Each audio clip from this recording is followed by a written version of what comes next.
Kita ke informasi selanjutnya Ustaz, berbicara soal sampah ini. Informasi yang satu ini justru patut ditiru dan bisa jadi panutan atau inspirasi untuk Anda. Prihatin semakin banyak sampah yang menumpuk di tempat pembuangan akhir, seorang pria di Depok, Jawa Barat mendirikan jasa penjemputan sampah anorganik dan barang yang tidak terpakai.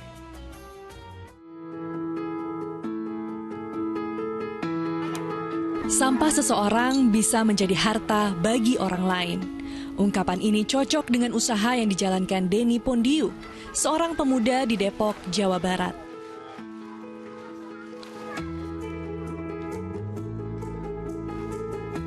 Berawal dari kegiatan sosial berbagi pakaian bekas layak pakai untuk orang-orang tidak mampu beberapa tahun lalu, Denny lantas mendirikan Jagatera untuk mengelola sampah agar tidak berakhir begitu saja di tempat pembuangan akhir. Memperpanjang umur dari barang yang masuk ke kita. Setidaknya itu bisa lebih bermanfaat buat orang lain.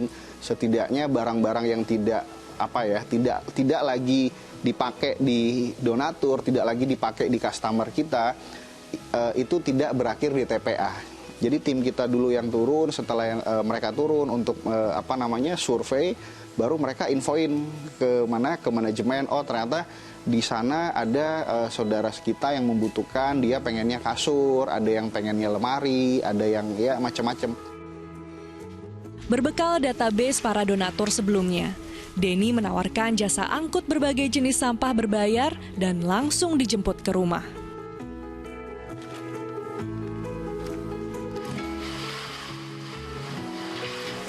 Setiap akhir pekan, Denny beserta timnya juga membuka jasa drive-thru di lokasi-lokasi yang strategis di sekitar Jabodetabek. Kalau untuk saya pribadi, kebetulan ini kan kawan-kawan dari Jagatera ini mungkin mereka lebih tepat untuk menyalurkan pakaian-pakaian yang masih layak pakai. Mungkin ya sebagian mungkin orang bilang sampah ya. Mungkin sebagian bilang sampah, sebagian bilang pakaian layak pakai. Mungkin kalau saya pribadi menyalurkan kurang tepat tujuan, kurang pas. Mungkin kawan-kawan ini mereka bisa lebih kepada yang diperlukan. Meski kegiatan mengumpulkan barang bekas ini kemudian berubah menjadi usaha, tapi kegiatan berbagi tetap dilakukan.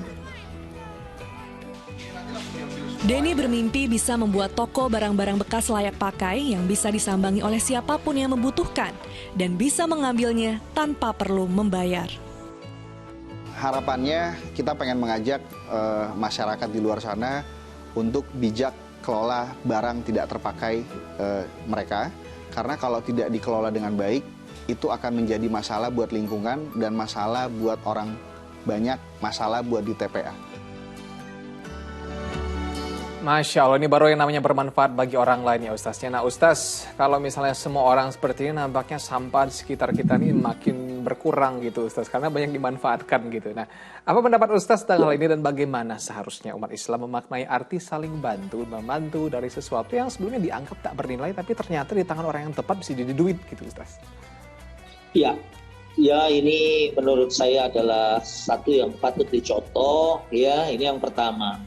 Karena bisa jadi menurut seseorang udah tidak layak pakai, tapi ada banyak orang yang justru ya itu masih sangat-sangat berguna, ya masih bisa dipakai. Dan saya mungkin akan mengutip hadis yang populer bahwa khairun nas anfa'uhum linnas. Sebaik-baiknya manusia adalah yang bermanfaat buat orang yang lain. Sampah mungkin buat sebagian ini, waduh gimana nih ngebuangnya, susah segala macam. Sementara di situ tuh masih tercampur, ada yang manfaat, ada yang bisa didaur ulang, ada yang memang bisa misalnya menjadi kompos ya, dan atau mungkin ada juga sampah yang mungkin bahkan sampai ratusan tahun tidak akan rusak. Makanya dengan dipilah dan dipilih seperti ini ya, mana yang masih bisa dipakai dan kemudian mana yang bisa menjadi kompos, mana yang bisa didaur ulang, ini menurut saya mudah-mudahan tidak hanya ada di satu daerah ya, tapi juga mungkin di daerah-daerah yang lain, karena memang sampah itu adalah problem buat kita bersama ya. Bahkan kadang ada ribut besar gitu kan, saat misalnya pemerintah daerah menjadikan satu tempat sebagai pembuangan akhir sampah, ternyata itu mengganggu ekosistem, mengganggu lingkungan di sekitarnya, ya, sampah yang menggunung. Ya mungkin dengan kemudian ada orang-orang komunitas, ya, yang kemudian melihat mana sih sebetulnya yang masih bisa dipakai gitu, mana sih yang sebetulnya yang bisa didaur ulang, ya ini insya Allah akan bermanfaat bagi kita, dan insya Allah juga bagi negeri kita. Ini adalah merupakan satu keuntungan gini, karena dengan adanya orang-orang yang menjemput sampah kemudian memilih-milih mana yang masih bisa digunakan, ini akan menjaga negara kita juga dari problem sampah. Begitu Mas Asra. Nah, Pak Ustaz, ini ada sedikit pertanyaan juga dari teman-teman saya. Nah, Ustaz, bagaimana cara kita umat Islam yang sekarang, kalau kita lihat sudah banyak sekali distraksi, Ustaz, ya, sampai-sampai kita tidak bisa melihat kegunaan dari sebuah barang ataupun dari hal-hal di sekitar kita. Nah, bagaimana cara diri kita melatih untuk melihat sesuatu yang bernilai di sekitar kita, bahkan sampah pun bisa jadi duit gitu, Ustaz. Bahkan mungkin yang lain juga bisa jadi. Nah, bagaimana cara diri kita untuk melatih itu, Ustaz, dan melihat itu, peluang-peluang itu, Ustaz? Iya, betul. Ya, kemarin sempat viral juga ya, mau lebaran itu, hidup ini sebenarnya murah. Ya, betul. Yang mahal itu gengsi. Itu, Ustaz. Hidup ini murah, yang mahal itu gengsi. Ya mungkin ada sebagian orang sepatu yang sudah robek sedikit misalnya, yang sesungguhnya masih bisa dijahit. Lepas lemnya, sesungguhnya masih bisa kita bawa ke tukang sol.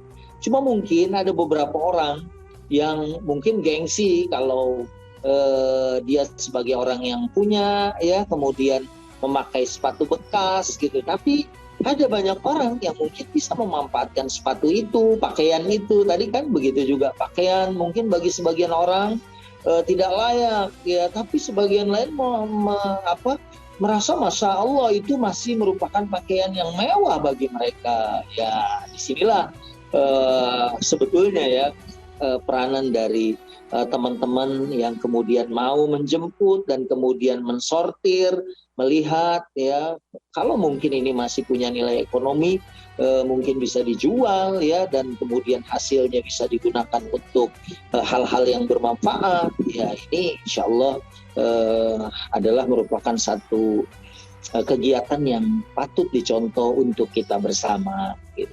Nah, jadi ingat ya, gaya hidup itu akan membuat kita makin sulit gitu, Ustaz, ya. Kalau masih bisa dipakai ataupun masih punya nilai untuk digunakan gitu, ya udah digunakan dulu aja gitu, Ustaz.